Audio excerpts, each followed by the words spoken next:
šiandien visgi bus tema jautimas ir jeigu tiksliau, tai intensyvumas jautimo ir baimė jausti. Nes daug susidūriau šiandien su šituo dalyku.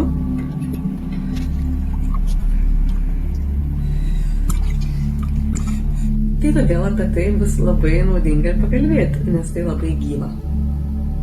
Tai be galo daug iš tikrųjų žmonių problemų pasaulyje yra dėl to, kad, nuskambės turbūt keista, kad jie bijo jausti. Šiaip labai einant tiesiog į patį gylį, tarkim, vedant emocijų paleidimą ir vis klausiant savęs, kas gali įvykti blogiausio. Ir tarkim atrodo, kad bijau, kad visgi kažkas ten nepavyks. Gerai, klausiu, ir kas tada bus, kai man nepavyks? Tai tada gal žmonės atstums, gal tada apie save blogai galvosiu. Ir kas bus, kai žmonės atstums ir blogai galvosi? Tai blogai jausios. Ir atrodo, kad realiai niekas nesako, kad nebeturėsiu ten ko valgyti, neturėsiu namų ar ten dar kažko. Bet mūsų pasąmoniai, iš tikrųjų, mūsų instinktuose dar yra išlikimo instinktas ir mirties baimė, kuri būtent ir reaguoja į tą intensyvumą. Ir kai mes galvojam, kad mes kažkaip blogai jausimės, tai būna labai, labai iš tikrųjų intensyvūs pojūčiai kūne, kurie ne tik, kad nėra malonu, bet ir labai mažina susitapatinimą su protu, nes jis tiesiog nebegali nieko sukontroliuoti. Vyksta tas, kas vyksta ir šito iš tikrųjų kyla panika, to nekontroliavimo ir negalėjimo kažko išspręsti. Ir sakau, labai įdomu, kad dar kai pasižiūri, o kas bus, jeigu aš blogai jausios, kas čia blogo, jeigu labai blogai, sakom, tada dar blogiau jausios, ten įvardė gal baisiausius variantus, panikos priepuolius sužeisim, ten tokia kančia, toks skausmas, turbūt visi esat patyrę tikrai sunkių jausmų. Atrodo, kad tada sako paskutinis žodis, atrodo, kad neištversiu. Tai ten ir yra paslėpta ta mirties baimė. Ir ką daryti? Nes, kaip žinom, neigiant pasaulį ir nepriimant jausmų labai toli nenueisi. Tai kaip mokytis jausti ir kaip atsipalaiduoti jautime. Tai aš patyriau savimi, kad yra du būdai. Tai pirmas būdas toksai labiau suprantamas, toksai praktiškas, kad tiesiog nuolat tikrinti ir plėsti ribas. Pavyzdžiui, jauti kažkokį nemalonų jausmą ir tikrini, ar man kažkas atsitinka, jeigu aš jam leidžiu jaustis. Bent truputį iš pradžių. Truputį jam atsiveriu, truputį leidžiu būti.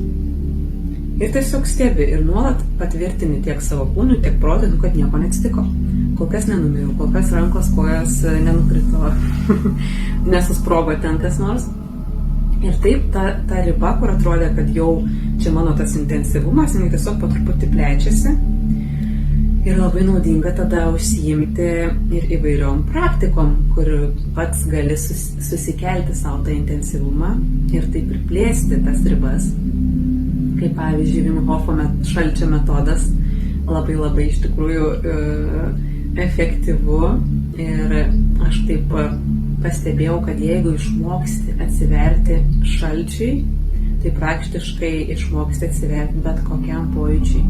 Dideliam stresui, kažkokiai gėdai nutikusiai ten ant scenos lipi ar dar kažkas, nes atrodo visoje nervų sistemoje įsirašo, kad jeigu jis patyrė tokią šokiruojančią situaciją, kaip tiesiog ledinis vanduo ir išgyveno, tai jame tiesiog įsirašo tokią informaciją, kad gal nesame mes tokios trapios būtybės, tiesiog ta riba tikrai labai prasiplečia. Ir taip plečiasi mūsų net nervų sistemos gebėjimas jausti intensyvumą, nes visi mes turim tam tikrus savisaugos mechanizmus, turbūt esat net girdėję tokių atvejų, kaip aš girdėjau, kad mano giminaitė pasakojo, kad gimdė ir jai nesuveikė nuskausminamieji, tai jinai net ten nualpo tiesiog begimdant, nes tam tikrą intensyvumo lygį pasiekus organizme jis tiesiog, kaip čia pasakyti, jau nebeturi kaip čia jau gintis, jis tiesiog atsijungia.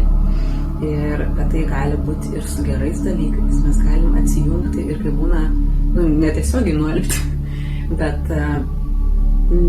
nebesuvokti, nebepriimti savo vidų net ir labai gerų dalykų.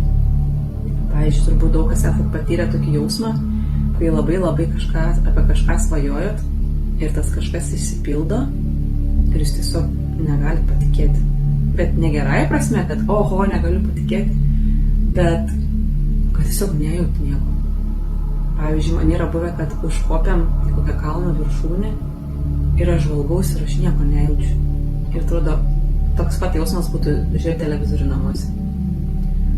Nes, tikrai, aišku, čia yra dar ir kita tema apie lūkesčius ir panašiai, bet kartais tai įvyksta ir būtent dėl to intensyvumo.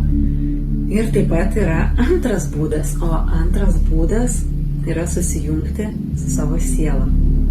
Taip tariant, viską, ką patiriam, visą tą patirtį, visus jausmus pamatyti iš šono, kad dabar vyksta šita gyvenimo drama, taip tariant, ir kad yra tas, kuris visą tai stebi, ir kad yra ta dalis viduj, kuri visgi pažįsta visišką pasitikėjimą gyvenimu, ir tai daliai negalioja mirties baimė, ar kažkoks išlikimo instinktas, jinai tiesiog jaučia, kad yra nepaliečiama, nepaveikiama ir kad yra visiškai saugu. Tai kuo labiau mes susijungiam su ta dalim, tuo labiau iš tikrųjų galim sąmoningai tada veikti jau savo visą esybę. Ir tai yra ne tik kūno pojūčius, bet ir emocijas, savo reakcijas, tada kurti ir tiesiog gyvenimo įvairiausius įvykius, scenarijus, rinktis, ko norim, siekti svajonių ir panašiai. Tai tiek trumpai apie tuos būdus, kaip tiesiog pradėti mokytis jausti. O jeigu apie pačią praktiką, tarkim, apie patį praktinį jautimą, tai norint atsipalaiduoti jautime, tiesiog pirmas žingsnis yra pripažinti visus pojūčius, kaip jaučiuosi, labai naudinga savo įsivardinti, pastebėti kūno pojūčius, pastebėti emocijas, pastebėti mintis, jas tiesiog pripažinti, tarsi pasakyti savo, kad tai jau vyksta, tai ką man su to kovot. Ir būtent iš to nekovojimo jau įvyksta be galo didelis pokytis.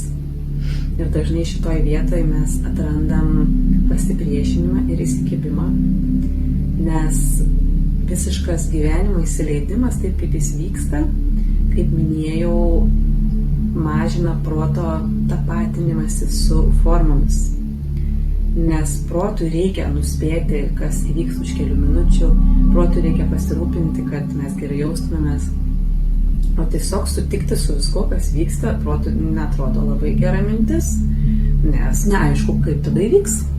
Tai šitoje vietoje labai tikrai naudinga pastebėti tą sureikšminimą, kad kažkokia situacija ar kažkoks jausmas jaučiamas yra labai svarbus, kad reikia būtinai kažką apsvarstyti, būtinai kažką nuspręsti, kažką padaryti.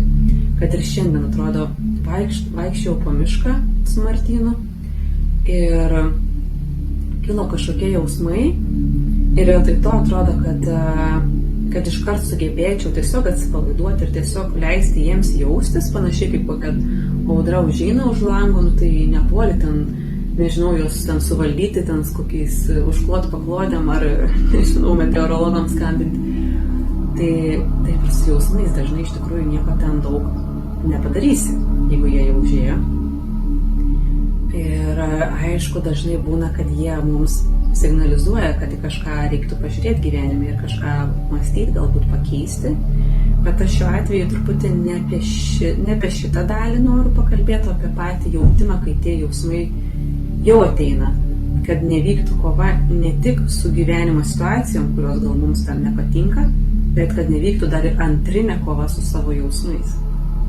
Tai grįžtant prie to pasivaikščiojimo po mišką, Tai tik po kokių kelių minučių, kai ten jau viską pasakojau, jau ten kažką ir skundžiausi ir kaltinau, jau pradėjau ten žiūri jau vykti dalykai, tik po to tarsi grįžau į tą savo vidų, pamačiau, aha, čia vyksta jausmai, čia man taip atrodo ir tarp manęs ir tų jausmų buvo tarsi tokia kaip virvė ir tarsi aš pati laikau būtent iš to sureikšminimo, kad tai yra labai svarbu, kad tai būtinai reikia išspręsti ir nuo to kažkaip priklauso mano tokia rimta gerovė. Bet jeigu tą akimirką tiesiog patikrini ir sakai, o jeigu tai nėra taip svarbu ir paleidi, beveik momentiškai man kiekvieną kartą pasidaro žymiai ramiau, žymiai labiau gera ir tiesiog pagalvoji, na, net jeigu ir nieko neišspręsčiau, bet jeigu aš galiu mokėti būti tokiam atsipalaidavime ir tokiam priėmime, jau pakankamai užtenka atrodo gyvenimo, jau ir jaučiasi tavo tiesiog kažkaip tas pilnumas. Tai ir palinkėsiu nebijoti jausti,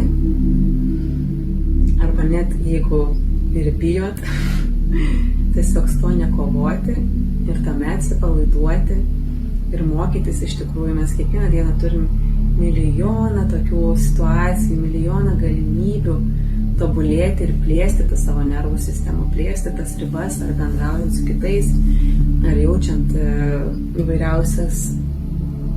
įvairiausias reakcijas į kažkokius tai iššūkius. Kažkur vėluojam, kažkas ten išsipylė, kažkas apšaukė ir tiesiog jausti, ir dar labiau atsipalaiduoti. Arba tiesiog tikrinti, kaip sakiau, ar man kažkas nuo to atsitiko, neatsitiko. Tai gerai, dar galiu dar truputėlį atsipalaiduoti, ar galiu dar labiau įsileisti gyvenimo, tegul jaučiasi. Arba antrų būdų tiesiog prisiminti, taip, mano siela dabar patiria šitą spektaklį, ar tai yra labai svarbu, ar mano siela nuo to pasikeis, ne, tai ar galėčiau tada atsipalaiduoti ir pažaisti žaidimą dar paprasčiau, lengviau ir smalsiau. Tai tiek šį kartą ir gražaus likusio sekmadienio vakaro ir ateinančios savaitės.